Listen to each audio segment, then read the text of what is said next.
ಗಟ್ಟಿ ಮನಸ್ಸು ಮಾಡಿದ್ರೆ ಛಲ ಒಂದಿದ್ರೆ ಏನನ್ನಾದರೂ ಸಾಧಿಸಬಹುದು ಅನ್ನೋದಕ್ಕೆ ಉದಾಹರಣೆಯಾಗಿ ನಿಂತಹ ವಿಶೇಷ ಸಾಧಕನನ್ನ ಪರಿಚಯಿಸುವಂತಹ ಪ್ರಯತ್ನ ಇವತ್ತಿನ ದುನಿಯಾದಲ್ಲಿ.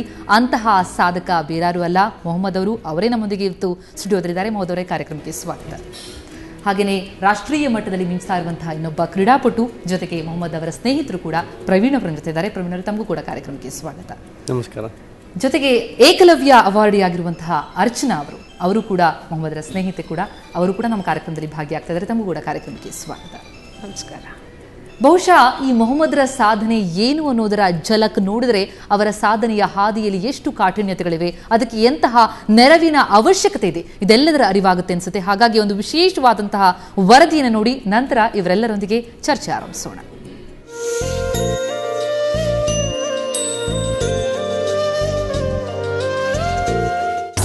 ದುರ್ಬಲ ದೇಹ, ಮೆಟ್ಟಿ ನಿಂತ ಗಟ್ಟಿ ಮನಸ್ಸು. 32 ವರ್ಷದ ಮೊಹಮ್ಮದ್ ನಿಯಮತುಲ್ಲಾ ಬೆಂಗಳೂರಿನ ಕಂಠೀರವ ಕ್ರೀಡಾಂಗಣದಲ್ಲಿರುವ ಹಲವರಿಗೆ ಚಿರಪರಿಚಿತ ವ್ಯಕ್ತಿ. ಒಂದು ಕಾಲು ಇಲ್ದಿದ್ರೂ ಮೊಹಮ್ಮದ್ ಪಡುವ ಶ್ರಮ ಅಷ್ಟಿಷ್ಟಲ್ಲ.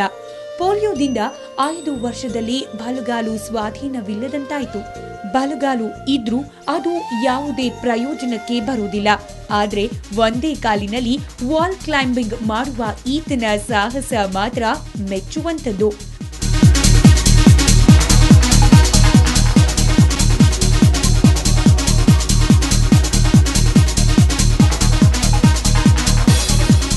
ಬಾಲ್ಯದಿಂದಲೂ ಏನಾದ್ರೂ ಮಾಡಬೇಕು ಅನ್ನೋ ಕಿಚ್ಚು ಮೊಹಮ್ಮದ್ರಲ್ಲಿ ಮನೆ ಮಾಡಿತ್ತು. 14 ವರ್ಷದವರಾಗಿದ್ದಾಗಲೇ ಅಭ್ಯಾಸ ಆರಂಭಿಸಿದ ಮೊಹಮ್ಮದ್ ಇಂದು ಕರ್ನಾಟಕದ ನಂಬರ್ 1 ಪ್ಯಾರಾಕ್ಲೈಂಬರ್.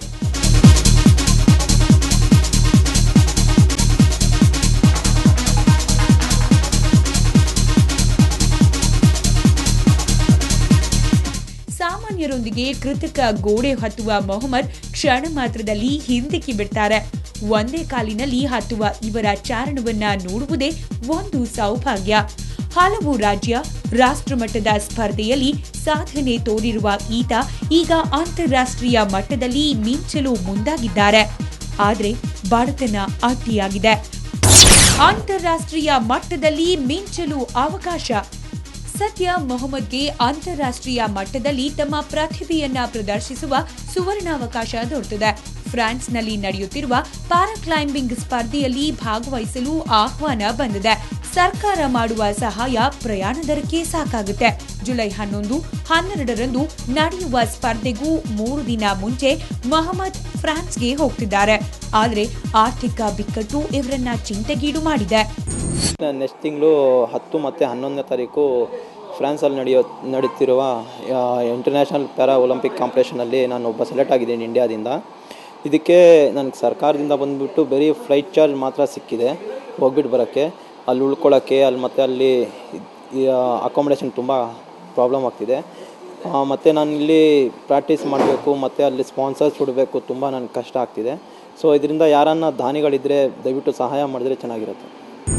ತಾವು ಕಲ್ತಿರುವ ವಿದ್ಯೆ ಹಲವರಿಗೆ ಕಲಿಸಬೇಕನ್ನೋ ಹಿನ್ನೆಲೆಯಲ್ಲಿ ಖಾಸಗಿ ಸಂಸ್ಥೆಯಲ್ಲಿ ವಾಲ್ ಕ್ಲೈಂಬಿಂಗ್ ತರಬೇತಿ ನೀಡ್ತಿದ್ದಾರೆ.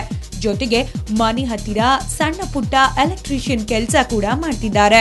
ಈ ಪ್ರತಿಭೆಗೆ ಯಾರಾದ್ರೂ ಸಹಾಯ ಮಾಡಿದ್ರೆ ಭಾರತದ ಕೀರ್ತಿ ಪತಾಕೆ ಹಾರಿಸಲಿದ್ದಾರೆ ಅಂತಾರೆ ಇವರ ಸಹಪಾಠಿಗಳು. मैं जहाँ से कि देख रहा हूँ कि वो क्लाइंबिंग में बहुत अच्छा कर रहा है और अभी वो इंटरनेशनल पैरा के लिए सेलेक्ट हुआ है.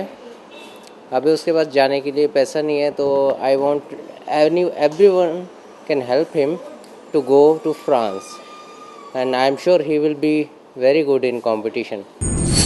ಹೌದು, ಉತ್ತಮ ಪ್ರದರ್ಶನದಿಂದ ಗಮನ ಸೆಳೆಯುತ್ತಿರುವ ಮೊಹಮ್ಮದ್ ನೆರವಿನ ನಿರೀಕ್ಷೆಯಲ್ಲಿದ್ದಾರೆ. ಸರ್ಕಾರ ಮೊಹಮ್ಮದ್ ಪ್ರತಿಭೆಗೆ ಪ್ರೋತ್ಸಾಹಿಸಬೇಕಿದೆ. ಹಾಗೆ ಮಾಡಿದ್ದೇ ಆದಲ್ಲಿ ಅಂಗವಿಕಲ ಕ್ರೀಡಾಪಟು ಅಂತಾರಾಷ್ಟ್ರೀಯ ಮಟ್ಟದಲ್ಲಿ ದೇಶದ ಕೀರ್ತಿ ಪತಾಕೆಯನ್ನ ಹಾರಿಸಲಿದ್ದಾರೆ. ಬೆಂಗಳೂರಿನಿಂದ ಕ್ಯಾಮರಾಮನ್ ಮಂಜು ಜೊತೆ ರವಿ ಎಸ್, ಸುವರ್ಣ ನ್ಯೂಸ್. ಈ ಸಾಧಕನ ಸಾಧನೆಯ ಹಾದಿ ಹೇಗೆ ಸಾಗಿ ಬಂದಿದೆ ಅನ್ನೋದ್ರ ಬಗ್ಗೆ ನಾವು ಸಂಕ್ಷಿಪ್ತವಾಗಿ ತಿಳ್ಕೊಂಡ್ವಿ. ಬಹುಶಃ ಅದರ ಹಿಂದಿರುವಂತಹ ಶ್ರಮದ ಬಗ್ಗೆ ಮೊಹಮ್ಮದ್ ಅವರನ್ನೇ ಮಾತನಾಡಿಸಬೇಕಾಗುತ್ತೆ. ಮೊಹಮ್ಮದ್ ಅವರೇ, ಕಂಗ್ರ್ಯಾಚುಲೇಷನ್ಸ್ ಫಸ್ಟ್ ಆಫ್ ಆಲ್. ಅಂತಹ ಅಂತಾರಾಷ್ಟ್ರೀಯ ಮಟ್ಟದಲ್ಲಿ ನಮ್ಮ ಕೀರ್ತಿ ಪತಾಕೆಯನ್ನು ಹಾರಿಸಲಿಕ್ಕೆ ಹೊರಟು ನಿಂತಿದ್ದೀರಿ. ಬಹುಶಃ ಈಗ ಇರುವಂಥದ್ದು ನೆರವಿನ ನಿರೀಕ್ಷೆ ಅಷ್ಟೇ. ಆದರೆ ನಿಮ್ಮ ಹಿಂದಿನ ಫ್ಲಾಶ್ ಬ್ಯಾಕ್ ನೋಡೋದಾದ್ರೆ ಇದಕ್ಕೆ ನೀವು ತಯಾರಾದಂತಹ ರೀತಿ ಜೊತೆಗೆ ನಿಮ್ಮ ಮನಸ್ಸು ಮಾಡಿದಂಥದ್ದು ಕ್ಲೈಮ್ ಮಾಡ್ಬೋದು ಅಂತನ್ನುವಂತಹ ಮನಸ್ಸು ನಿಮ್ಗೆ ಹೇಗೆ ಬಂತು ಅಂತನ್ನುವಂಥದ್ದು? ಆ್ಯಕ್ಚುಲಿ ನನಗೆ ಮಾಡಬೇಕಂತಾನೆ ಮನಸ್ಸಿದ್ದಿಲ್ಲ. ಸೊ ನಮ್ಮ ಕೋಚ್ ಇದ್ದಾರೆ ಕೀರ್ತಿ ಪಾಯ್ಸ್ ಅಂತ, ಅವ್ರ ಜೊತೆ ನಾನು ಕೆಮ್ಮಣ್ಣಗುಂಡಿ ಕ್ಯಾಂಪ್ ಹೋಗಿದ್ದೆ. ಫಸ್ಟ್ ಟೈಮ್ ನಾನು ಅಡ್ವೆಂಚರ್ ಕ್ಯಾಂಪು ಒಂದು NGO ಅದೇ, ಅದು ಡಿಸೇಬಲ್ಗೋಸ್ಕರ ಮಾತ್ರ ಕೆಲಸ ಮಾಡುತ್ತೆ. ಅದ್ರ ಥ್ರೂಯಿಂದ ನಾನು ಅಡ್ವೆಂಚರ್ ಕ್ಯಾಂಪ್ಗೆ ಹೋಗಿದ್ದೆ. ಸೊ ತುಂಬ ಜನ ಡಿಸೇಬಲ್ಸ್ ಇದ್ದರು. ಸೊ ಸರ್ ನಾವು ಆಗಲ್ಲ ಅಂದ್ರೂ ನಡಿಯೋ ಇಷ್ಟೇ ಫಿನಿಶ್ ಆಗುತ್ತೆ, ನಡಿಯೋ ಅಂತ ಕರ್ಕೊಂಡು ಹೋಗೋದು. ಸೊ ಅವ್ರ ಟಾರ್ಗೆಟ್ ಏನಿತ್ತು ಕರ್ಕೊಂಡು ಫಿನಿಶ್ ಮಾಡಬೇಕು. ಸೊ ನಮಗೆ ಕಾನ್ಫಿಡೆಂಟ್ ಬರುತ್ತೆ ಅವಾಗ. ಸೊ ಅಲ್ಲಿಂದ ಮತ್ತೆ ನಾನು ರಿಷಿಕೇಶಿಗೆ ಹೋದೆ. ರಿಷಿಕೇಶಿಯಲ್ಲಿ ರಾಕ್ ಕ್ಲೈಂಬಿಂಗ್ ಕ್ಯಾಂಪ್ ಇತ್ತು ಒಂದು. ಸೊ ಅದ್ರ ಥ್ರೂಯಿಂದ ನಾನು ವಾಲ್ ಕ್ಲೈಂಬಿಂಗ್ ಬಂದೆ. ಸೊ ಫಸ್ಟು ನಂದು ಗೆತ್ನಾ ಹಿಂದೆ ಒಂದು ವಾಲ್ ಇತ್ತು, ಹಳೆ ವಾಲು. ಸೊ ಅದರಲ್ಲಿ ನಾರ್ಮಲ್ ಪೀಪಲ್ ಜೊತೆ ನಾನು ಡಿಸೇಬಲ್ಡ್ ಕಾಂಪೀಟ್ ಮಾಡಿದೆ. ಸೊ ಅದರಲ್ಲಿ ಸ್ಪೆಷಲ್ ಪ್ರೈಸ್ ಬಂತು. ಸೊ ಅವಾಗಿಂದ ನನಗೆ ಇಂಟ್ರೆಸ್ಟ್ ಜಾಸ್ತಿ ಆಯಿತು, ಮಾಡಬೇಕೆ ನನ್ನ ಜೀವನದಲ್ಲಿ ಸಾಧನೆ ಮಾಡಬೇಕು ಅಂತ. ಅದೇ ಬೆಳೆಸ್ಕೊಂಡು ಬಂದಿದೆ ಇಲ್ಲಿವರೆಗೆ, ಈಗ ಅಂತಾರಾಷ್ಟ್ರೀಯ ಮಟ್ಟಕ್ಕೆ ಕೂಡ ಆಯ್ಕೆಯಾಗಿದ್ರಿ. ಹೇಗೆ ಅನಿಸ್ತಾ ಇದೆ ನಿಮಗೆ? ತುಂಬ ಸಂತೋಷ ಆಗ್ತಿದೆ, ಯಾಕಂದರೆ ನಾನು ಹೇಳೋಕ್ಕಾಗ್ತಿಲ್ಲ.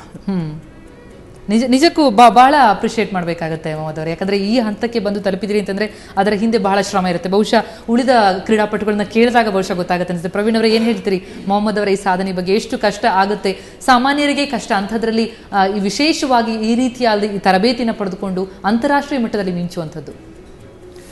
ಈ ನಾರ್ಮಲ್ ನಮ್ಮಂಥ ಪೀಪಲ್ಗೆ ವಿಲ್ ಪವರ್ ಜಾಸ್ತಿ ಬರುತ್ತೆ. ಬಟ್ ಇವ್ರನ್ನ ನೋಡಿದ್ರೆ ನಮ್ಗಿಂತ ಅವ್ರಿಗೆ ನಮ್ಗೆಷ್ಟು ವಿಲ್ ಪವರ್ ಇರುತ್ತೆ ಅದಕ್ಕೆ ಡಬಲ್ ಅವ್ರಿಗೆ ವಿಲ್ ಪವರ್ ಇರುತ್ತೆ. ಬಿಕಾಸ್ ನಾವು ಎಲ್ಲ ಎತ್ಕೊಂಡು ಕೆಲವರು ಆಗಲ್ಲ ಅಂತ, ಬಟ್ ಇವರು ಎನಿ ಫಿಸಿಕಲಿ ಚಾಲೆಂಜ್ ನೋಡ್ರಿ ಮೂಲಲ್ಲಿ ಕೂತಿರೋದಿಲ್ಲ, they will be doing something or the other, extra effort ಹಾಕಿ ಇನ್ನು ಮುಂದೆ ನೋಡ್ತಾರೆ. ಅವ್ರನ್ನ ಕಂಪೇರ್ ಮಾಡಿದ್ರೆ ನಾವು ವ್ಯಾಲ್ಯೂ ಇಲ್ಲ ಅನ್ಸುತ್ತೆ. ಮತ್ತೆ ಕ್ಲೈಂಬಿಂಗ್ ಅಲ್ಲೂ ಅಷ್ಟೇ, ವಿ ನೀಡ್ ಆಲ್ 4 ಪಾರ್ಟ್ಸ್, ಕೈ ಕಾಲು ಎಲ್ಲ ಬೇಕು. ಇವನ್ಗೆ ಒಂದ್ ಕಾಲು ಫುಲ್ 100% ಇಟ್ ಡಸಂಟ್ ವರ್ಕ್, ಇನ್ನೊಂದು ಕಾಲು ಬಂದು ಬರೀ 60% ಅಷ್ಟೇ ಕೆಪಾಸಿಟಿ ವರ್ಕ್ ಆಗುತ್ತೆ. ಸೊ ಮೇಜರ್ ಎಲ್ಲ ಆರ್ಮ್ ಪವರೇ, ಕಾಲು ಅವ್ನು ಕ್ಯಾಲಿಪರ್ ತೆಗ್ಬಿಟ್ರೆ ಯೂಸೇ ಇರೋದಿಲ್ಲ. ಈ ಇದ್ಕೊಂಡು ಏನು ಚೆನ್ನಾಗಿ ಮಾಡ್ತಿದ್ದಾರೆ ಅಂದ್ರೆ we have to appreciate him. So ಅವರು ಸಾಕ್ತಾ ಇರುವಂತಹ ಹಾದಿ ನೋಡ್ತಾ ಇದ್ದಾರೆ, ನಿಮ್ಗೆ ಎಷ್ಟು ಶ್ರಮ ಹಾಕ್ತಿದ್ದಾರೆ ಅವರು? ನಾವು ಹಾಕಕ್ಕಿಂತ ಎಕ್ಸ್ಟ್ರಾ ಜಾಸ್ತಿ ಆಗ್ಬೇಕು. ಜಾಸ್ತಿ. ಎಸ್, ನಿಮ್ಗೆ ಏನನ್ಸುತ್ತೆ ಅರ್ಚನಾ ಅವರೇ? ತುಂಬಾ ಖುಷಿ ಆಗತ್ತೆ ಇಂಥವ್ರು ಮುಂದಕ್ಕೆ ಬಂದು ಅದೂ ಇಂಥ ಚಾಲೆಂಜಿಂಗ್ ಸ್ಪೋರ್ಟ್ನ ತಗೊಂಡು ಅಚೀವ್ ಮಾಡಬೇಕು ಅಂತ ಇರೋದು ಖುಷಿ ಆಗತ್ತೆ. ಪ್ಲಸ್ ಎನ್ಕರೇಜ್ ಮಾಡ್ಬೇಕಿಂತ ನಾರ್ಮಲ್ ಪರ್ಸನ್ಗೆ ಎನ್ಕರೇಜ್ ಸಿಗತ್ತೆ, ಬಟ್ ಇಂಥವ್ರಿಗೆ ಸರ್ಕಾರ ಇನ್ನ ಎನ್ಕರೇಜ್ ಮಾಡಿ ಅವ್ರಿಗೆ ಪ್ರೋತ್ಸಾಹ ಮಾಡಬೇಕು. ಸೆಲೆಕ್ಟ್ ಆಗೋದು ಇಂಟರ್ನ್ಯಾಷನಲ್ ಇವೆಂಟ್ ಅಷ್ಟು ಈಸಿ ಅಲ್ಲ. ನಿಜ. ಅಂಥದ್ದಲ್ಲಿ ಇವ್ನು ಸೆಲೆಕ್ಟ್ ಆಗಿದ್ದಾನೆ ಅಂದ್ರೆ we need to encourage him. ಬಹುಶಃ ನೀವು ಒಬ್ಬ ಕ್ರೀಡಾಪಟುವಾಗಿ ಇನ್ನೊಬ್ಬ ಕ್ರೀಡಾಪಟುವಿನ ಮನಸ್ಸನ್ನ, ಅವರ ಶ್ರಮವನ್ನ ಇನ್ನಷ್ಟು ಹೆಚ್ಚು ಅರ್ಥ ಮಾಡ್ಕೊಳ್ತೀರಿ ಅಂತ ಅನ್ಕೋತೀನಿ. ಅದರಲ್ಲೂ ಇವರು ಡಬಲ್ ಎಫರ್ಟ್ ಆಗ್ಲೇ ಇವ್ರು ಹೇಳ್ದಂಗೆ, ಪ್ರವೀಣ್ ಹೇಳ್ದಂಗೆ, ಅದು ಈ ಸ್ಪೋರ್ಟ್ಗೆ ಕರೇಜ್ ಬೇಕು. ಅಂಥದ್ದಲ್ಲಿ ಇಂಥವ್ರು ಬಂದು ನಾವು ಪ್ರೊಫೆಷನಲ್ ಆಗಿ ಸಾಧಿಸ್ತೀವಿ ಅಂತ ಮುಂದೆ ಬರೋದು ತುಂಬಾನೇ ಖುಷಿ. Plus we need to encourage. ನಿಜ ನಿಜ ನಿಜ. ಮೊಹಮ್ಮದ್ ಅವರೇ, ನೀವು ಈ ಪ್ಯಾರಾಕ್ಲೈಂಬಿಂಗ್ ಮೊದಲಿಗೆ ಸಿದ್ಧತೆಗಳನ್ನೆಲ್ಲ ಯಾವ ರೀತಿ ಮಾಡ್ಕೊಳ್ತಿದ್ರಿ? ಅಂದ್ರೆ ಹೇಗೆ ನಿಮ್ಮ ಮನಸ್ಸಿನ ಜೊತೆಗೆ ನಿಮ್ಮ ಶರೀರವನ್ನ ಕೂಡ ಅದಕ್ಕೆ ಸಿದ್ಧ ಮಾಡ್ಕೊಳ್ಬೇಕಾಗತ್ತೆ, ಬಹಳ ಕಷ್ಟ ಇರುತ್ತೆ. ಇಡೀ ಬಾಡಿಯ ಮೂವ್ಮೆಂಟ್ಗಳನ್ನ ನೀವು ಅದಕ್ಕೆ ತಕ್ಕನ ಹಾಗೆ ಮಾಡ್ಕೊಂಡು ಹೋಗುವಂಥದ್ದು. ಆಗಲೇ ಪ್ರವೀಣ್ ಹೇಳ್ದಂಗೆ ಡಬಲ್ ಎಫರ್ಟ್ ಹಾಕಬೇಕಾಗತ್ತೆ. ಸೊ ಹೇಗೆ ಸಾಧ್ಯ ಆಯಿತು ಅಂತ? ಸೊ ಫಸ್ಟ್ ನಾನು ವರ್ಕ್ ಮಾಡಬೇಕಂದ್ರೆ ಸೊ ಟ್ರೈನರ್ಸ್ ಬರ್ತಾರೆ. ಸೊ ಅವ್ರು ಟ್ರೈನ್ ಮಾಡಿಕೊಂಡು ಮತ್ತು ಅವ್ರ ಜೊತೆ ನಾನು ಪ್ರಾಕ್ಟೀಸ್ ಮಾಡಿಕೊಂಡು, ಸೊ ನಮ್ಮಲ್ಲಿ ರೂಟ್ಸ್ ಅಂತ ಕೊಡ್ತೀವಿ ನಾವು, ಪರ್ಟಿಕ್ಯುಲರ್ ಅದೇ ಹೋಲ್ಡ್ಸ್ ಮಾಡಬೇಕು ಅಂತ. ಸೊ ಅವ್ರ ಜೊತೆ ನಾನು ಮಾಡಿಕೊಂಡು ಕೆಲವೊಂದು ಸತಿ ಕ್ಯಾಲಿಪರ್ ಬಿಚ್ಬಿಟ್ಟು ಮಾಡ್ತೀನಿ. ಸೊ ಅವಾಗ ನಾನು ಡಿಫ್ರೆಂಟ್ ನೋಡ್ತೀನಿ, ಏನು ಡಿಫ್ರೆಂಟ್ ಇರುತ್ತೆ. ಸೊ ಬಿಚ್ಬಿಟ್ಟು ಮಾಡಿದ್ರೆ ಏನಾಗುತ್ತೆ, ಹಾಗೆ ಹಾಕ್ಕೊಂಡು ಮಾಡಿದ್ರೆ ಏನಾಗುತ್ತೆ. ಸೊ ಯಾವಾಗ ಬಿಚ್ಬಿಟ್ಟು ಮಾಡ್ತೀನಿ ನನ್ನ ಬಾಡಿ ಎಲ್ಲ ಇದರಲ್ಲಿ ಹೊರಟೋಗಿ 0% ಹೊರಟೋಗುತ್ತೆ, ಬರೀ ಅಪ್ಪರ ಬಾಡಿಯಲ್ಲೇ ನಾನು ಮಾಡೋದು. ಸೊ ಲೆಗ್ಗು ನಾನು ಲೆಫ್ಟ್ ಲೆಗ್ ಇಕ್ಕಿದ್ರೂ ಅದು ಹಿಂದೆ ಬರುತ್ತೆ, ಯಾಕಂದರೆ ನನ್ನ ಸೊಂಟ ಅಷ್ಟು ಸ್ಟ್ರಾಂಗ್ ಇಲ್ಲ. ಸೊ ಅದರಲ್ಲಿ ಮತ್ತೆ ಇಲ್ಲಿ ಮಾಡಿಕೊಂಡು 2 ಗಂಟೆವರೆಗೂ ಇಲ್ಲಿ ಟ್ರೈನಿಂಗ್ ಮಾಡಿಕೊಂಡು ಮತ್ತೆ ಅಲ್ಲಿಂದ ಮತ್ತೆ ಕಂಠೀರವ ಸ್ಟೇಡಿಯಂಗೆ ಹೋಗ್ಬಿಟ್ಟು ಅಲ್ಲಿ ಕ್ಲೈಮ್ ಮಾಡಿಕೊಂಡು ಮತ್ತೆ ಮನೆ ಹತ್ರ ಯಾವ್ದಾನ ಎಲೆಕ್ಟ್ರಿಷಿಯನ್ ಕೆಲಸಗಳು ಬಂದರೆ ಅದು ಮಾಡಿಕೊಂಡು ಸ್ಪಾನ್ಸರ್ ಹುಡ್ಕೊಂಡು ಎಲ್ಲದರ ಜೊತೆ ನೀವು ಸಾಗಿದೆ ನಿಮ್ಮ ಶ್ರಮ ಅಂತಕ್ಕಂಥದ್ದು. ಈಗ ನಿಜಕ್ಕೂ ಇಲ್ಲಿ ಅಂತಾರಾಷ್ಟ್ರೀಯ ಮಟ್ಟದಲ್ಲಿ ಸೆಲೆಕ್ಟ್ ಆಗಬೇಕು ಅಂತಂದ್ರೆ ಅಷ್ಟು ಸುಲಭ ಅಲ್ಲ. ಸೊ ನಿಮ್ಮ ಫ್ಯಾಮಿಲಿ ಸಪೋರ್ಟ್ ಎಲ್ಲ ಹೇಗಿದೆ? ಅವರೆಲ್ಲ ಯಾವ ರೀತಿ ನಿಮ್ಗೆ ಸಪೋರ್ಟ್ ಮಾಡ್ತಿದ್ದಾರೆ? ಫ್ಯಾಮಿಲಿಯಲ್ಲಿ ಎಂಕರೇಜ್ಮೆಂಟ್ ಕೊಡ್ತಿದ್ದಾರೆ. ಸೊ ಫೈನಾನ್ಷಿಯಲ್ ಹೆಲ್ಪ್ ನಾನು ಯಾವುದು ಕೇಳ್ತಿಲ್ಲ ಫ್ಯಾಮಿಲಿಯಲ್ಲಿ, ಯಾಕಂದರೆ ಮೈ ಫ್ಯಾಮಿಲಿ ಬಂದುಬಿಟ್ಟು ಫುಲ್ ಬ್ಯಾಕ್ಗ್ರೌಂಡ್ ತುಂಬ ಪ್ಯೂರು. ಸೊ ಅದಕ್ಕೆ ನಾನು ಯಾವುದು ಕೇಳ್ತೀನಿ, ಯಾಕಂದರೆ ಫುಲ್ ಎಕ್ಸ್ಪೆಕ್ಟೇಷನ್ ನಾನು ಆಚೆಯಿಂದ ನೋಡ್ತಾ ಇದ್ದೀನಿ. ಬಹುಶಃ ನಿಮ್ಮ ಸಾಧನೆಯನ್ನ ನೋಡ್ತಾ ಇದ್ರೆ ಯಾರಿಗಾದ್ರೂ ಮನಸ್ಸಾಗುತ್ತೆ ನೆರವನ್ನ ನೀಡಬೇಕು ಅಂತ. ಬಹುಶಃ ಸರ್ಕಾರ ಕೂಡ ಇನ್ನಷ್ಟು ನೆರವನ್ನ ಕೊಡಬೇಕಾದಂತಹ ಅವಶ್ಯಕತೆ ಇದೆ. ಇಂತಹ ಕ್ರೀಡಾಪಟುಗಳಿಗೆ ಬೆಂಬಲಿಸಿಲ್ಲ ಅಂತಂದ್ರೆ ಇನ್ಯಾರಿಗೆ ಬೆಂಬಲಿಸ್ತೀವಿ ನಾವು? ನಿಜಕ್ಕೂ ಅಂತಹದೊಂದು ಪ್ರಶ್ನೆನ ನಾವು ಪ್ರಶ್ನಿಸ್ಕೋಬೇಕಾಗುತ್ತೆ. ಜೊತೆಗೆ ಸರ್ಕಾರದ ಕೆಣ್ ತರಿಸುವಂತಹ, ಜೊತೆಗೆ ಆ ಕಿವಿಗೆ ಮುಟ್ಟಿಸುವಂತಹ ಪ್ರಯತ್ನ ಈ ದುನಿಯಾ ಚರ್ಚಾ ಕಾರ್ಯಕ್ರಮ. ಈ ಸಾಧಕರೊಂದಿಗೆ, ಜೊತೆಗೆ ಈ ಸಾಧಕರ ಸ್ನೇಹಿತರೊಂದಿಗೆ ಇನ್ನಷ್ಟು ಮಾತಾಡೋಣ ಒಂದು ಪುಟ್ಟ ವಿರಾಮ.